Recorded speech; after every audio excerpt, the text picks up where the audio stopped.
BKI 3B NIM 1860306242076.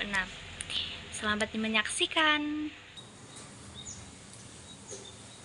Assalamualaikum warahmatullahi wabarakatuh. Waalaikumsalam warahmatullahi wabarakatuh.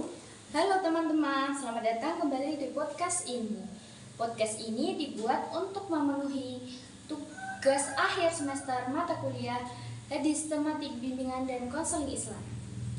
Pada episode kali ini kita akan bahas satu sikap yang sering dianggap sepele tetapi justru sangat penting dalam kehidupan dan praktek konseling, yaitu kesabaran dan pengendalian diri. Karena pada kenyataannya banyak konflik, stres, dan masalah psikologis bukan muncul karena masalah yang terlalu besar, melainkan karena emosi yang tidak terkelola dengan baik. Hari ini saya sudah ditemani oleh narasumber saya.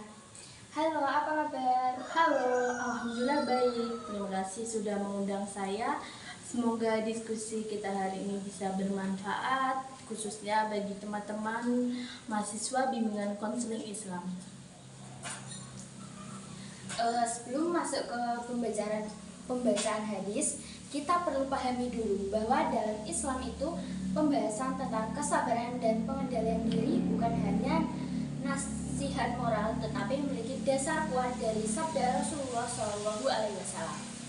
Hadis-hadis yang akan kita bacakan ini menjadi landasan utama dalam membentuk sikap sabar, terutama ketika seseorang berada dalam kondisi emosi yang tidak stabil. Baik, kita mulai dari hadis yang pertama. Hadis yang pertama yaitu Bismillahirrahmanirrahim. Innal ghadaba jamratun fi qalbi ibni adama amman tarawna illal humrati aynaihi fantifahi audadih fa'man ahassa bi syai'in min dalika fal yalzamil arda. Artinya, sesungguhnya marah itu adalah bara api di dalam hati anak Adam. Tidaklah kalian melihat matanya merah dan urat lehernya menegang. Maka siapa yang merasakan hal tersebut, hendaklah ia menenangkan diri dan merendahkan dirinya. Hadis riwayat Ahmad dan At-Tirmizi. Hadis ini menunjukkan bahwa Rasulullah SAW itu memahami kondisi emosional manusia dan memberikan solusi praktis untuk mengendalikan amarah.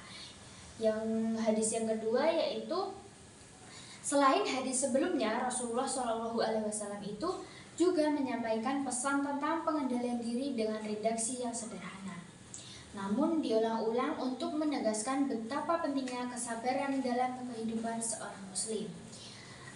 Hadisnya Bismillahirrahmanirrahim.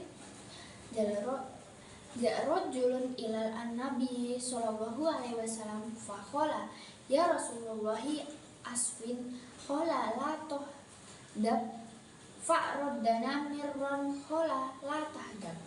Artinya, seorang laki-laki datang kepada Nabi Muhammad SAW lalu berkata, "Wahai Rasulullah, berilah aku nasihat." Nabi bersabda, "Jangan marah." Orang itu mengulanginya beberapa kali, dan Nabi tetap bersabda, "Jangan marah." Hadis riwayat Bukhari. Menurut Anda, pesan utama dari kedua hadis, apa pesan utama dari kedua hadis ini?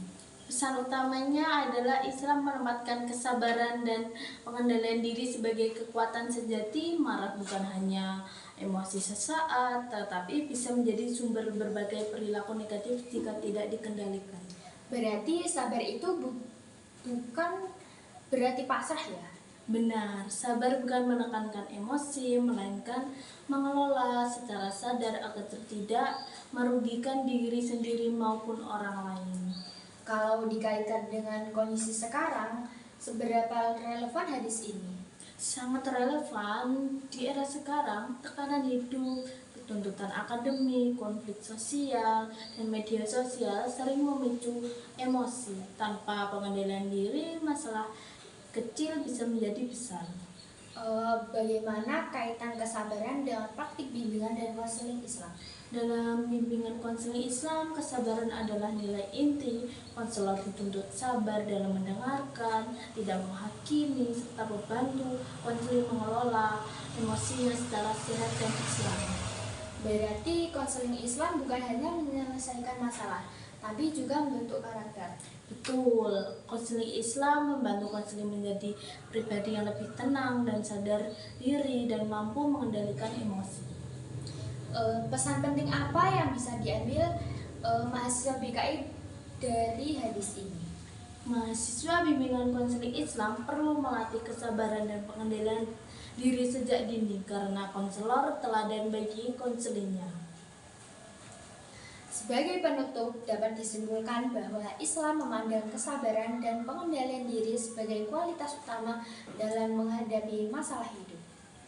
Dan dalam bimbingan konseling Islam, nilai ini menjadi fondasi dalam membantu konseling secara psikologis dan spiritual. Terima kasih sudah mendengarkan podcast ini, semoga bermanfaat. Assalamualaikum warahmatullahi wabarakatuh. Bye. Yo soy Pablo Emilio Escobar Gaviria